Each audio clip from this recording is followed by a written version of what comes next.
Hello law students, हम discuss कर रहे हैं विनीता शर्मा वर्सेस राकेश शर्मा।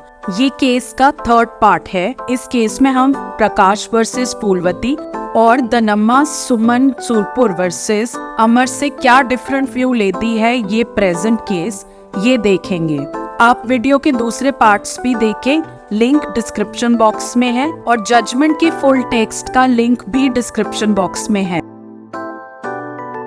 प्रकाश वर्सेस फूलवती में फादर डिसीज हो जाते हैं 1988 में। पार्टीशन के लिए सूट फाइल करती हैं डॉटर्स 1992 में, जिसे 2007 में डिसमिस कर दिया जाता है। जब डिसीज्ड फादर, जो कि को-पार्टनर है, उनको प्रॉपर्टी मिलती है नोशनल पार्टीशन के बाद अंडर सेक्शन 6, तो डॉटर्स को भी एक शेयर मिलता है। लेकिन हम ये देखते हैं कि हाई कोर्ट 2005 की अमेंडमेंट को अप्लाई करता है और बोलता है कि डॉटर्स भी सन की तरह ही को-पार्टनर्स मानी जाएंगी। लेकिन जब ये मैटर सुप्रीम कोर्ट पहुंचता है, तब कोर्ट होल्ड करती है कि प्रोविजो टू सेक्शन 6 रेट्रोस्पेक्टिव नहीं है। अनअमेंडेड प्रोविजो टू सेक्शन 6 के हिसाब से जब भी सक्सेशन ओपन होगा, तब ये रिक्वायरमेंट की पार्टीशन का रजिस्ट्रेशन होना बहुत ज़रूरी है। उसकी एप्लीकेशन स्टैट्यूटरी नोशनल पार्टीशन पर नहीं होगी। इसके बाद प्रकाश वर्सेस फूलवती में आगे कोर्ट ने ये ऑब्जर्व किया कि अमेंडमेंट की लैंग्वेज ही बहुत साफ तौर पे ये बता रही है कि डॉटर्स को जो ये राइट कन्फर किया गया है एज को-पार्टनर्स, ये on and from the commencement of amending act होगा, यानी 2005 से ही ये एप्लीकेबल होगा। कोर्ट ने यही व्यू लिया कि स्टैट्यूट की प्लेन लैंग्वेज साफ तौर पे बता रही है कि कोई स्कोप ही नहीं है ये मानने का कि स्टैट्यूट की एप्लीकेशन 2005 से भी पहले हो सकती है। इसी केस में कोर्ट ने आगे रेफरेंस केस को ऑब्जर्व किया, श्याम कुमार वर्सेस राम कुमार, और ये माना कि अमेंडमेंट जब भी होता है किसी भी सब्सटेंटिव प्रोविजन का, वो प्रोस्पेक्टिव इफेक्ट ही लेता है जब तक एक्सप्रेसली या नेसेसरी इंडेंटमेंट से ये ना बताया जाए कि प्रोविजन का रेट्रोस्पेक्टिव इफेक्ट होगा। कोर्ट ने रिस्पोंडेंट्स की इस कंटेंशन को खारिज किया कि अमेंडमेंट हमेशा ही रेट्रोस्पेक्टिव इफेक्ट के साथ पढ़ी जानी चाहिए अगर हम सोशल लेजिस्लेशन के बारे में बात कर रहे हैं। बल्कि कोर्ट ने ये माना कि अगर हम सोशल लेजिस्लेशन के बारे में बात कर रहे हैं, तब भी रेट्रोस्पेक्टिव इफेक्ट तभी दिया जाएगा जब लेजिस्लेचर अपनी इंटेंशन बताएगा। और लेजिस्लेचर ने अपनी इंटेंशन बहुत क्लियरली एक्सप्रेस की है कि अमेंडमेंट एप्लीकेबल होगा कमेंसमेंट के बाद ही। स्टैट्यूट की इस लैंग्वेज के बेसिस पर कोर्ट ने माना कोई और इंटरप्रिटेशन पॉसिबल नहीं है। आगे ऑब्जर्व किया गया कि प्रोविजो जो ये बताता है कि डिस्पोजिशंस, एलियनेशंस और पार्टीशंस जो इफेक्ट में आ चुके हैं 20 दिसंबर 2004 से पहले, उन्हें भी अनअफेक्टेड माना जाएगा।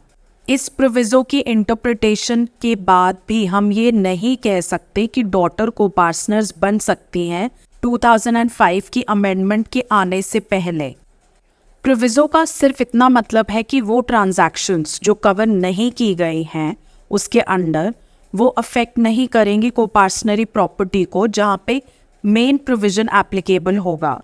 एक्सप्लेनेशन को भी हार्मोनियसली रीड करना पड़ेगा सब्सटेंटिव प्रोविजन में, सबसेक्शन 5 और सेक्शन 6 के। इसका भी अपना लिमिटेड स्कोप है उन्हीं ट्रांजैक्शन ऑफ पार्टीशंस पे जो इफेक्ट की गई थी 20 दिसंबर 2004 के बाद।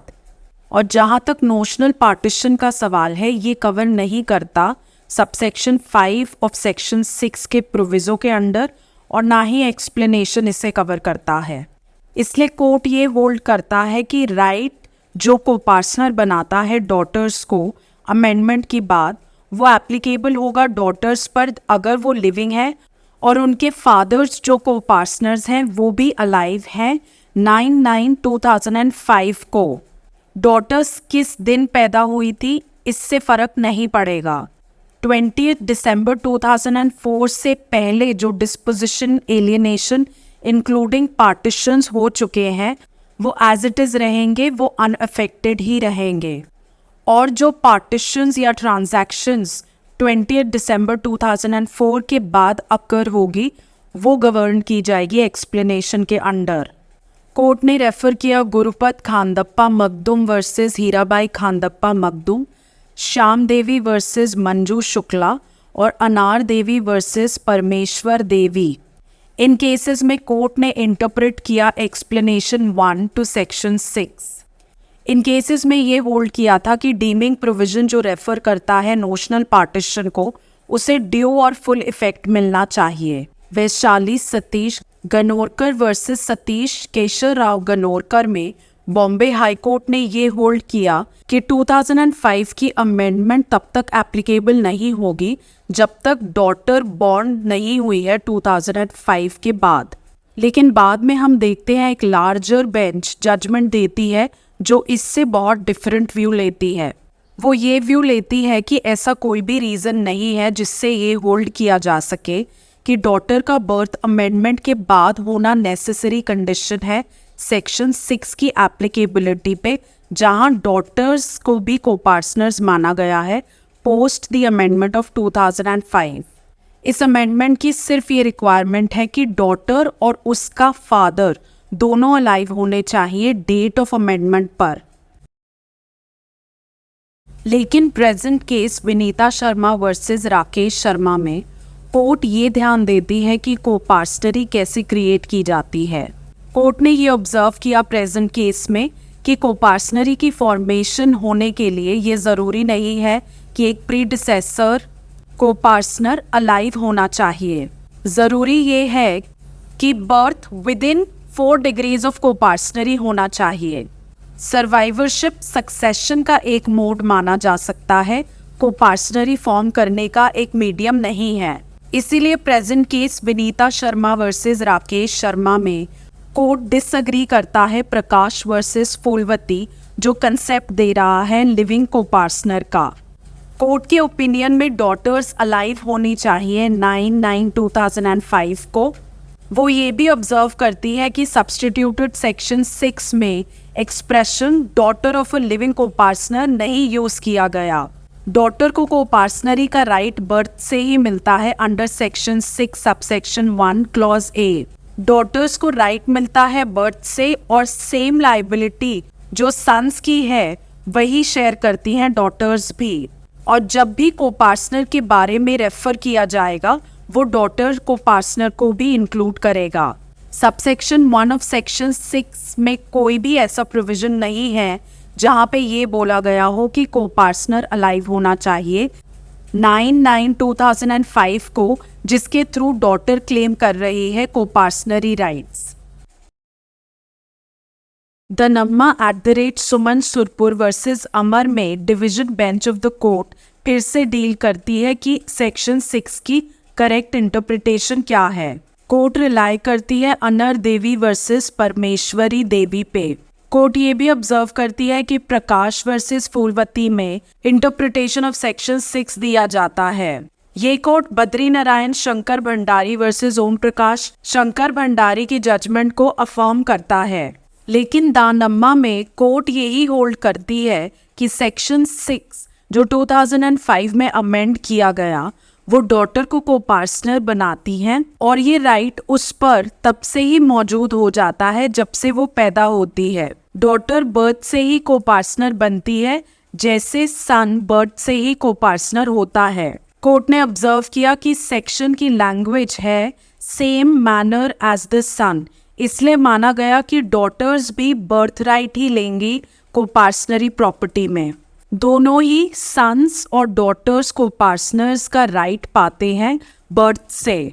फैक्टम ऑफ बर्थ को पार्टनरी में क्रिएट करता है को पार्टनरी राइट्स। डेवोल्यूशन ऑफ को पार्टनरी प्रॉपर्टी लेटर स्टेज पे आती है और डेवोल्यूशन तब होता है जब कोई को पार्टनर डिसीज हो जाता है। फर्स्ट स्टेज ऑफ को पार्टनरी है उसकी क्रिएशन और वो क्रिएट होता है बर्थ से ही। को पार्टनरी का एक इंसिडेंट ये है कि को पार्टनर्स पार्टीशन की मांग उठा सकते हैं, सिवरेंस ऑफ स्टेटस के लिए मांग उठा सकते हैं। को पार्टनर्स के राइट एमिनेट करते हैं, फ्लो करते हैं बर्थ से ही, including the daughters. Section 6 subsection 1 clause A और बी दोनों यही बताते हैं। आगे कोर्ट ने यही माना कि ये बहुत क्लियर है कि राइट टू पार्टीशन कैंसिल नहीं हुआ है पोस्ट अमेंडमेंट ऑफ 2005 और right to ask for partition inherent है कोपार्सनरी राइट्स में। और क्योंकि 2005 के अमेंडमेंट के बाद डॉटर्स भी कोपार्सनर्स हैं, इसलिए वो भी पार्टीशन की मांग उठा सकती हैं। दानम्मा में सूट फॉर पार्टीशन फाइल किया गया था 2002 में, लेकिन सूट जब पेंडिंग होता है तब सेक्शन 6 की अमेंडमेंट हो जाती है 2005 में। कोर्ट इस केस में जजमेंट पास करता है 2007 में। अपेलेंट्स जो कि डॉटर्स हैं उनका राइट क्रिस्टलाइज हो जाता है 2005 में। यही ध्यान रखना चाहिए था ट्रायल कोर्ट को और हाई कोर्ट को भी। गांधुरी कोटेश्वर अम्मा वर्सेस चाकेरी यनादी में कोर्ट ने ये होल्ड किया था डॉटर्स का जो राइट है कोपार्सनरी प्रॉपर्टी में सेक्शन 6 की अमेंडमेंट के बाद वो लूज नहीं होता है, सिर्फ इसलिए कि प्रिलिमिनरी डिक्री पास कर दी जाती है पार्टीशन के सूट में। ऐसा इसलिए क्योंकि पार्टीशन का सूट तभी फाइनल माना जाता है जब फाइनल डिक्री पास की जाती है। जहां ऐसी कोई सिचुएशन अराइज होती है वहां प्रिलिमिनरी डिक्री अमेंड की जाती है। कीपिंग इन माइंड 2005 में सेक्शन 6 की अमेंडमेंट के बाद डॉटर्स भी कोपार्सनर बन जाती हैं। इस सूट में जो प्रॉपर्टी सब्जेक्ट मैटर है पार्टीशन का वो बिलोंग करती है जॉइंट फैमिली को। गुरुलिंगप्पा सदावी प्रोपोसिटस है इस जॉइंट फैमिली के। हिंदू लॉ में प्रोपोसिटस का मतलब ये है कि कोपार्सनरी कंसिस्ट करती है प्रोपोसिटस से वो पर्सन जहां से डिसेंट ट्रेस की जा सकती है। ये इंसान टॉप पे होता है लाइन ऑफ डिसेंट में और प्रोपोसिटस के बाद 3 लीनियल डिसेंडेंट्स आते हैं कोपार्सनरी में। दानम्मा में यही व्यू दिया गया कि पार्टीशन सूट में शेयर दिया जाना चाहिए अपेलेंट डॉटर्स को भी। जब सवादी डिसीज हो जाते हैं मतलब फादर डिसीज हो जाते हैं तो वो अपने पीछे छोड़कर जाते हैं 2 सन्स 2 डॉटर्स और विडो को। इन सबको एंसेस्ट्रल प्रॉपर्टी में 1/5 शेयर ईच मिलता है। यहाँ फादर डिसीज हो जाते हैं 2001 में और डॉटर्स लिविंग हैं। इसी बीच अमेंडमेंट ऑफ 2005 भी आ जाता है। इस केस में डॉटर्स को इक्वल राइट दिया जाता है और कोर्ट इस केस में प्रकाशवती वर्सेस फूलवती की जजमेंट से डाइवर्ट हो जाती है, जहां ये बोला जाता है कि सेक्शन 6 की अमेंडमेंट को प्रोस्पेक्टिव इफेक्ट दिया जाना चाहिए। दानम्मा में कोर्ट डाइवर्ट करती है और बोलती है कि सेक्शन 6 की अमेंडमेंट के बाद उसे रेट्रोस्पेक्टिव इफेक्ट मिलना चाहिए। कोर्ट ये भी मानती है कि ये जरूरी नहीं है कि फादर लिविंग होना चाहिए ताकि डॉटर्स को कोपार्सनरी राइट्स मिल सके। कोर्ट मानती है कि फादर अगर लिविंग भी नहीं है तब भी डॉटर्स कोपार्सनर्स मानी जाएंगी, क्योंकि सेक्शन 6 की 2005 अमेंडमेंट के बाद वो रेट्रोस्पेक्टिव इफेक्ट लेगा और डॉटर्स को भी कोपार्सनर्स बनाएगा रेट्रोस्पेक्टिवली। वीडियो के नेक्स्ट पार्ट को जरूर देखें, उसमें विनीता शर्मा वर्सेस राकेश शर्मा की फाइनल कंक्लूजन में कोर्ट क्या होल्ड करती है ये हम समझेंगे।